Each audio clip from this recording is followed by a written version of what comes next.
I'm back, baby! Oh well, so I say, but at this point, by the time this video comes out, it's probably been at least 3 weeks since the end of the WGP itself. Okay, look! But before you guys get the pitchforks and the torches, I get it. This is not the Kusoge game video I promised was coming next. That is the one coming after this. This is not meant to be a regular video. This one that I'm doing now is meant to be more of like a quick update on something, because I realized that if I wait until after the Kusoge game video comes out, this video is gonna be very dated and delayed. So this is just meant to be a thing before that, you know, just like a little bit of a tease, you know, like a on the no, I can't say that on YouTube, but it's meant to be a little bit of a tease before the actual thing itself. So yeah, you can just wait for that. That will be coming soon enough. That said, as mentioned in the previous video, as promised, I did try to give the game a fair shot. So I went to what was the biggest tournament left in the year for this game, and the first big tournament for Schwarz Rose itself, if anything, after the original release event that they had when the game first actually released. So for those of you who are wondering, after actually going to the event, all I can really say is hey guys, how you doing? As you can see, we're over at Tokyo Big Site right now with the building in the background over there. The reason why we're here today is because of, as I mentioned before, we're doing the update in a sense to the video on Schwarz Rose since the tournament is today. I don't actually know if this is going to be made into a video yet, because I don't know whether there's even much to talk about, or if there's even anything interesting to talk about, or even what form of video this will take. I'm just recording all this on my phone, so it's a little scuff, but it's not looking too good. This is almost feeling as bad as Dragonborn, which for those of you who don't know what that is, it's fine. You just need to know that the people who actually saw the game in its release here just call it Drago Stillborn instead. So we're talking about a very low bar right now. That said, in spite of the fact that this game is doing very badly, I would say that the odds that they will probably kill it off is probably not that high, more so because of the reasons I mentioned in the previous video. So for those of you who did not watch the previous video and are wondering like what this crazy guy is on about right now, perhaps the true crazy was the friends we made along the way. For those of you who are wondering what exactly went on with this game, basically in the earlier part of 2025, Bushiroad actually released a family less friendly version of Schwarz, a game which already has some level of family unfriendly content with it. So it's a little weird, the whole thing with the release of this game. For those of you who want more information, I strongly recommend watching the original video, as this is just meant to be a follow-up update on how the game has progressed up until its first big tourney after its release. Because to summarize it, as I mentioned in that video at the time, the game was already kind of on life support by the time it exited its second month of release, which is not really good, so to say, especially because of the fact that the game's target audience and the way that the game was being supported by local game shops around Tokyo didn't seem to add up. So it already felt like most people wouldn't be able to actually get into the game and play it actively. So the main impression I had was that many people were probably gonna fall and drift away from the game over time, so that there were likely gonna be less people attending than at the original event that happened when it first released. And so I went to the biggest tournament, which was actually the WGP Rose.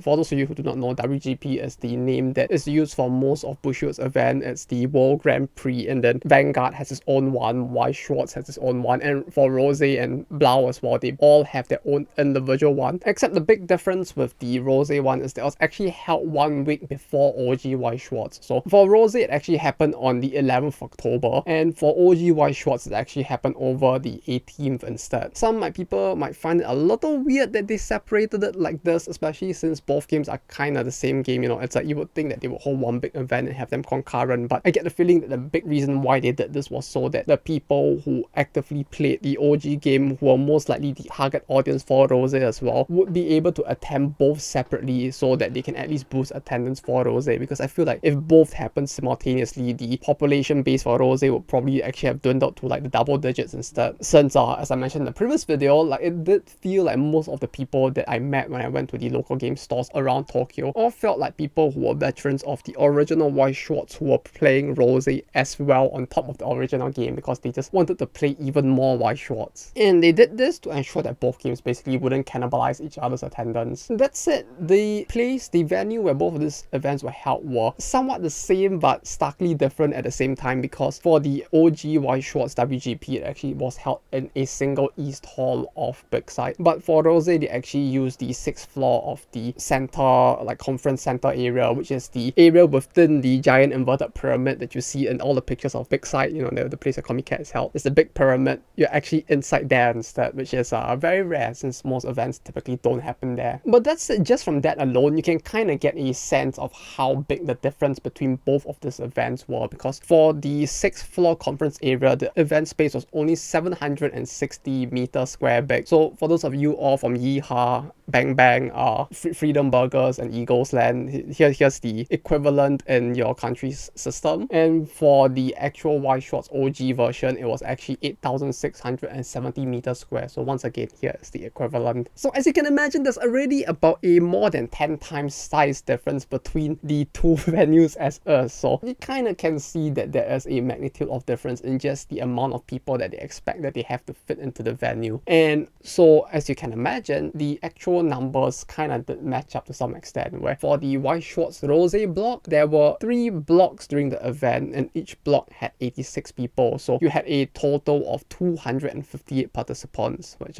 yeah, that's even lower than the original release event. For those who are wondering how the block system works, basically each block is its own little isolated thing, and the winner or the first place of each block was basically given the first place prize. So there wasn't exactly a competition to see who would be the top place in the entire venue. It was just people competing to see who would be the top place in the individual block. So in a sense, more people could end up being first because they kind of had a fairly cool looking first prize, to be honest. But that said, to show how big the difference in scale of the two events are, frankly, for the OG game, it's not even really possible for me to get the exact number the same way I did for Rose, because while with Rose, I could just use the app and double check the record for the specific event I entered. For the OG Weiss Schwarz event, there were actually multiple different concurrently running events all happening for the game on the same day, which for Rose, there was only one happening concurrently, which was the main WGP singles event. For Weiss Schwarz OG, there was both the singles as well as the trio event. And aside from that, you also have all the different title cups, which for the title cups basically is people playing with the same anime IP against each other. For Rose, you only had one of that event, which was held after all of the main events was being held. And for the OG game, you actually had so many different series that they actually had to split it into 3 different time blocks as well. So the overall attendance for the latter, for the OG game, was actually significantly higher. Though that said, I do have the approximate numbers, where for the singles, 164 people actually made it to a score of 4-1 in the double elimination Schwarz. So this took place across 4 different blocks to a total of about 1,400 people thereabout. Meanwhile, the trio tournament had 2 blocks of about 170 groups each to a total of 340 groups. So if you multiply that by 3, because each group was a trio, you basically had about 1,000 people as well. So overall, you had maybe like a 2,400-ish people thereabout just for 2 of these events alone, which, you know, it's about the 10 times amount that the size of the event space itself was as well. So as you can imagine, yeah, even without comparing this game to all of the other card games out there, there is already a significant actual like difference in the scale of the event compared to the original OG Weiss Schwarz as well. And if you really wanted to do that, frankly, even the OG Weiss Schwarz numbers would look pretty sad in comparison, since like something like Yu-Gi-Oh, for example, they actually have to cap it at 5,000. Like, you actually have to ballot for the spaces to be in the 5,000 for YCSJ Tokyo. So yeah, it's like they get enough people that they actually have to set a cap. Meanwhile, Bushiroad doesn't even have a cap, and they can't even like hit like half the numbers of the YCSJ. So it's already a lot lower, especially when you consider how densely populated Tokyo is. So getting 250 people on the first big tournament for this card game is already a very bad sign that the game is not going to survive for long if the situation was actually fairly normal instead. In terms of the event hall itself, it was pretty much fine. Like, it wasn't very decorated, but then again, none of these events are. Like, even for something like YCSJ Tokyo for Yu-Gi-Oh as well, they at most have maybe like a small number of banners along the sides of the hall, but because they use an entire convention center space, most of it is just tables, and I think that's fine. You know, people are there for the tournament aspect of the whole thing. They're there to play their cardboard crack against someone else and tell them to suck shit and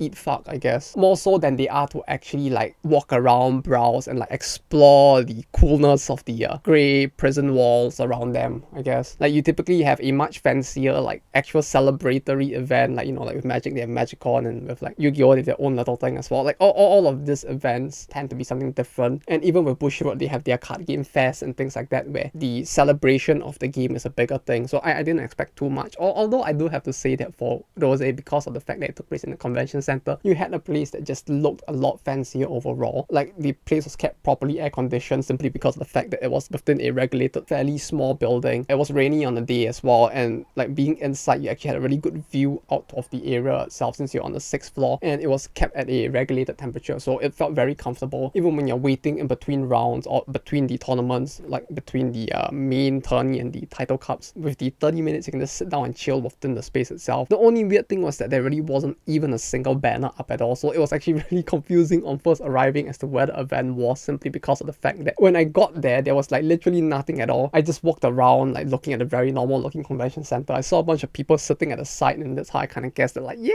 maybe I'm in the right place. And then some dude later just came out with a single pamphlet to like direct people around. I feel like it was a little too bare bones even compared to other events. The merch area as well, there wasn't even an official Bushiroad like merch area. They just brought in Syllable, which at least they brought in a card store that I usually used to frequent back in the past because the prices were fairly good. And so like it was a store that I could look at and be like, yeah, it's not bad. I can enjoy that. And the store was basically just there as a second-hand vendor to sell things such as boxes, as in like the actual like card packs and the full box of the cards if you wanted those, as well as for some reason actual OG Weiss Schwarz cards that you couldn't use in the Rose tournament, so you couldn't even use it at the venue. It's really weird. It really feels like it's just like adding to the fact that they are really mostly targeting the people who already played the OG game. Aside from that, they also sold like singles, and they had a little like lottery pack, which I do have a bunch of me. Probably gonna use those for like a stream pack opening or something in the future, just for the memes of it. But overall, yeah, there was a fairly small scale store as well. There wasn't really anything to like commemorate the tournament, in spite of the fact that it was the first ever tournament that they were holding for the game, which that's a little unfortunate. I guess I feel like something to like commemorate of that would have been nice, but I don't know, maybe they just didn't see any value in doing that. That said, there really isn't too much else for me to talk about the venue itself, precisely because of that. The only other thing I have to maybe say about it is the fact that it being in that little inverted pyramid actually gave me a little bit of like acrophobia in a way, because like there was just a part of me that was actually worrying that like some Final Destination shit would happen and it would just like fall out from the bottom of the building, because like it was just gonna give way below me because of like some mega earthquake or something. That's about it, I guess, with the place and the event itself. Overall, there isn't too much else for me to say other than I really did wish that the game would have done a lot better. Like, I'm not making this video to like spite the game or something. Like, I genuinely, like, because of the fact that like, for as someone who has played like the OG Weiss Schwarz for a while, like I have some fairly old decks as well, including like the fucking USA thing, which is like the I guess the unglued version of a Weiss Schwarz deck for those who play Magic. Like, there's a part of me that really hoped that over the years Bushiroad will actually try and like make the game better. And then they released this new game, and I was hoping that maybe they would try to do something to at least keep it alive and like make it different, but like all of that really just didn't happen, which is really unfortunate. I don't know, maybe because of the game's performance, they might choose to merge the two games together. It'll be interesting to see how they choose to handle this game, because unlike with Blau, at least with Blau, you could say that, oh, they have a larger female audience because Blau was targeting that more wotaku side of the crowd instead. So maybe they don't want to merge them with the OG crowd because of the fact that the IPs target fairly different groups half the time. But with Rose, it feels like, you know, you already have fairly similar IPs within the original game, so if the sales don't do well, it feels like it makes more sense to merge the two. I don't know if they'll actually do that. That said, I guess overall it will just be interesting to see how they deal with the game going forward. That said, you know,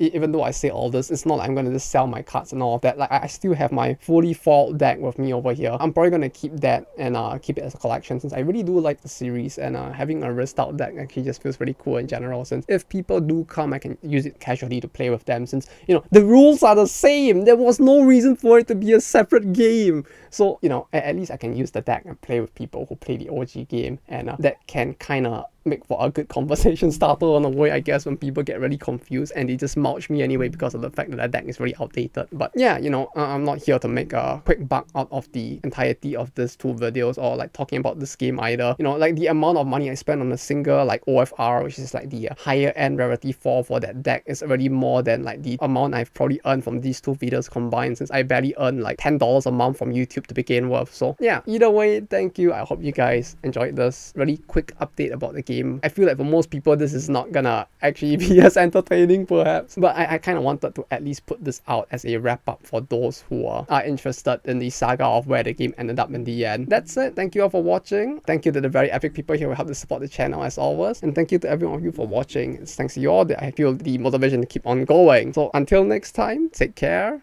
and bye bye.